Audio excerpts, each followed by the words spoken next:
치산 책임자 이중업을 군풀악지를 시켜 도주시켰다고 기록한 것이다.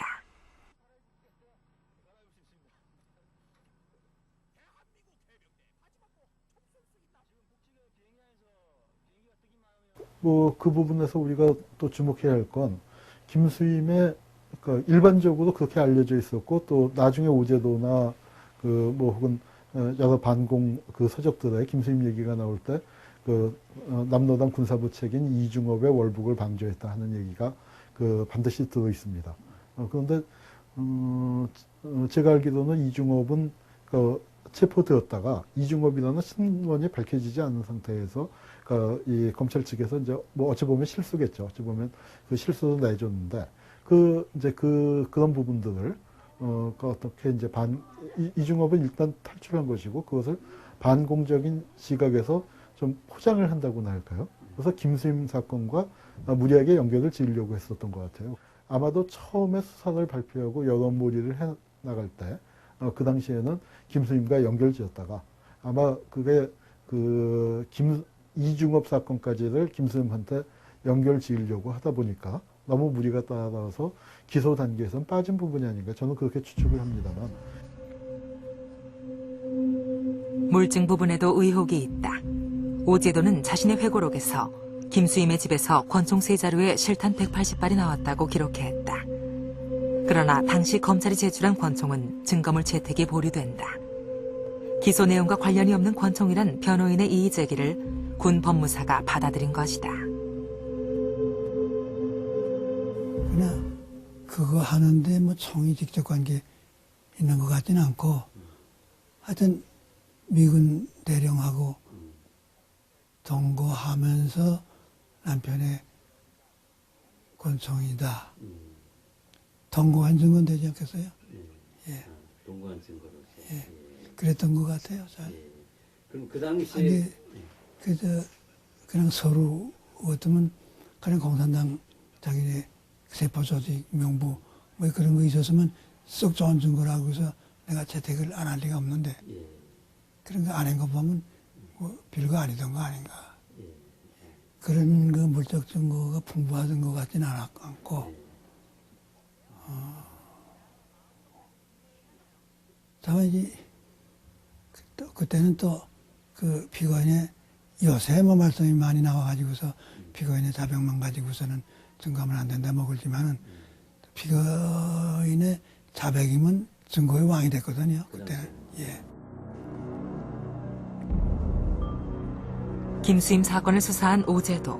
그는 50년대 이른바 빨갱이 잡는 귀신이란 별명이 붙을 만큼 사상검사로 이름을 떨쳤다. 북에서 월남한 그는 이승만 정권 시절 막강한 권력을 휘둘렀다.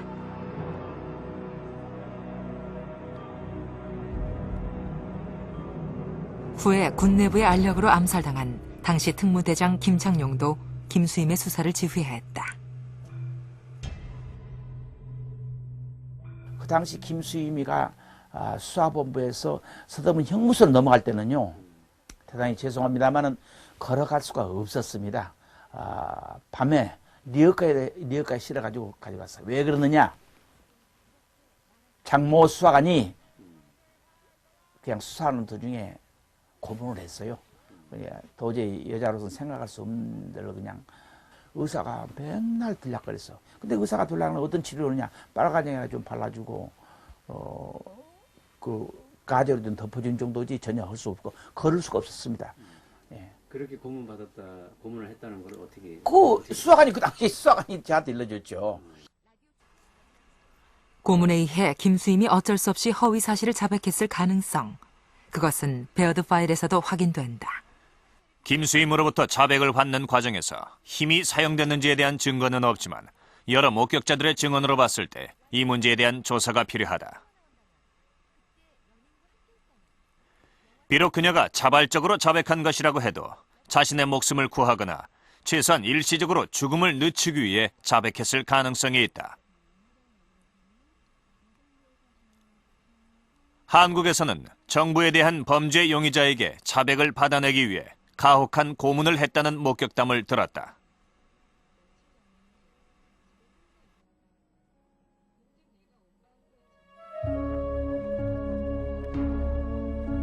50년 6월 14일 시간이 되자 수임이 발과 손에 긴 쇠고랑을 끌며 들어왔다.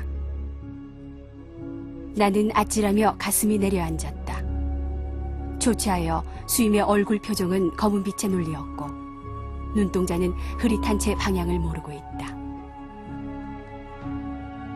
와라 껴안고 싶은 충동까지 일어났으나 지금 저기 들어오는 수임은 내 친구 수임이 아닌 변모된 가상의 수임이다. 또 하나의 의문은 김수임이 왜 군법회의에서 재판받았는가 하는 점이다. 당시 변호인은 본 기소 내용으로는 군법회의가 적절치 않다며 이의를 제기했다. 왜 그런 거니? 민간인이니까. 김수임이가 군인이라면 모르겠니와. 또 그리고 상대 거시기도 무슨 이강욱이 그 거시기도 다 그 민간인이거든. 그러니까 당연히 그것은 민간 재판에서 해야지 군법 재판에 헐쓴 길은 아니다 해서 아마.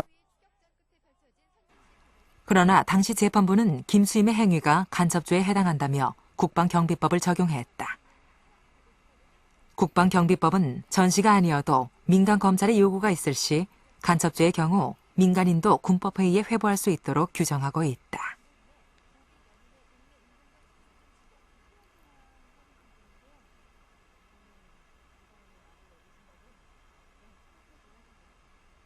국방경비법은 어떤 법인가? 미 군정 법령집을 살펴보면 국방경비법이 분명히 실려 있다.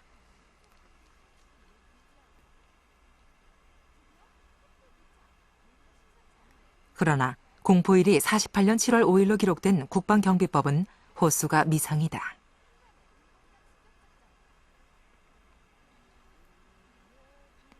더욱 이상한 것이 있다. 미 군정 법령집은 본래 영문판과 이를 번역한 국문판 두 종류가 있다. 그런데 국문판 미군정 법령집에 실려있는 국방경비법이 원본인 영문판에는 없다. 이것을 어떻게 해석해야 할까?